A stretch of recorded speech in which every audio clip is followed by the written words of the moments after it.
Ito pala yung mga bag na napabayaan ni Macy's sa loob ng 3 taon dahil nga sa nangyari sa buhay namin ay ito nga yung mga galing sa Japan na bag na in-order ko pa noon nung isang bundle na ito at binayaran ko pa ito ng 13,000 ang isang bundle ay sa katunayan nga lang po ay 13 piraso nga po ito kaso nga lang po dahil sa sobrang tagal na po ay nasira na po yung iba at kinain na po ng mga anay at ito na nga lang po talagang ang natira sa bag mga katatay kaya ito naman at nilinisan ko nga pala kanina at hindi ko na na-video dahil nakita ko nga yung bag ni Macy's kanina na dala-dala niya sa araw-araw niya pagpunta sa trabaho ay may kalumaan na nga kaya wala naman kaming pambili at naisipan ko mga pala at mga katatay na may mga nakaimbak kaming mga bag doon sa kabilang kwarto kaya kinuha ko na lang mga katatay at nilinisan ko at ito nga po talaga ay 30 piraso ito mga katatay sa totoo lang po talaga ay nang hinayang po talaga ako sa puhunan ko nito at hindi namin naasikaso ni Mrs. noon dahil nga sa pangyayari sa buhay namin kaya ito naman ay nilinisan ko na nga lang po ito mga katatay mga kananay para naman pang daily use ng asawa ko at yung iba nga nito mga katatay mga kananay ay naipadala ko na po sa probinsya.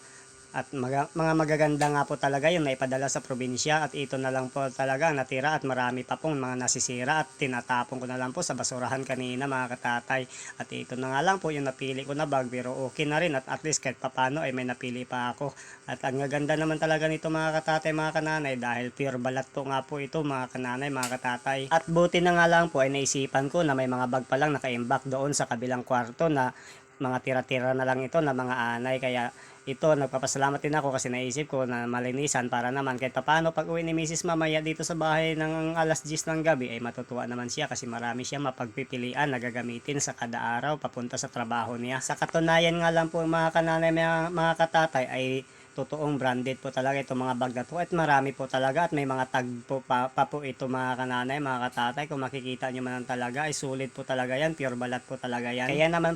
talaga ay ako'y nang hinayang talaga na masisira lang ito na maubos lang ng anay at may mga tatak ng mga pala ng Italy mga kananay mga katatay kaya sobrang sayang po talaga kapag maubos lang ito sa mga anay mga kananay mga katatay kaya ito at natutuwa nga po ako at malinis na nga po ito at ito isasabit na nga po nito dito sa taas mga kananay mga katatay at ito nga ang ginawa kong sabitan nito para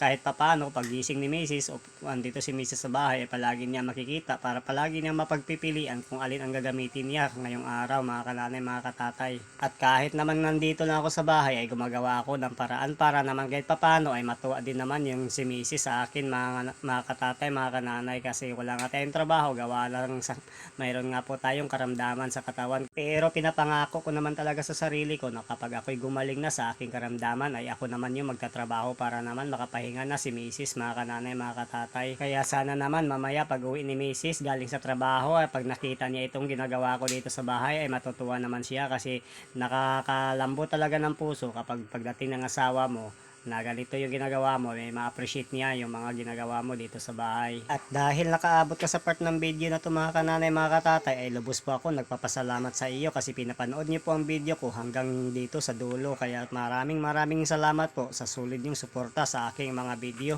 at sa walang sawang panonood po ng aking mga video. Kaya sana naman humihingi po ako sa inyo ng tulong sa pamamagitan po ng pag-share ng aking mga video mga kananay mga katatay kasi sobrang laking tulong na po yan para sa akin at para sa mga maintenance kong gamot mga kananay mga katatay sa pag-share niyo po ng video kaya hanggang dito na lang maraming salamat po sa panonood bye bye.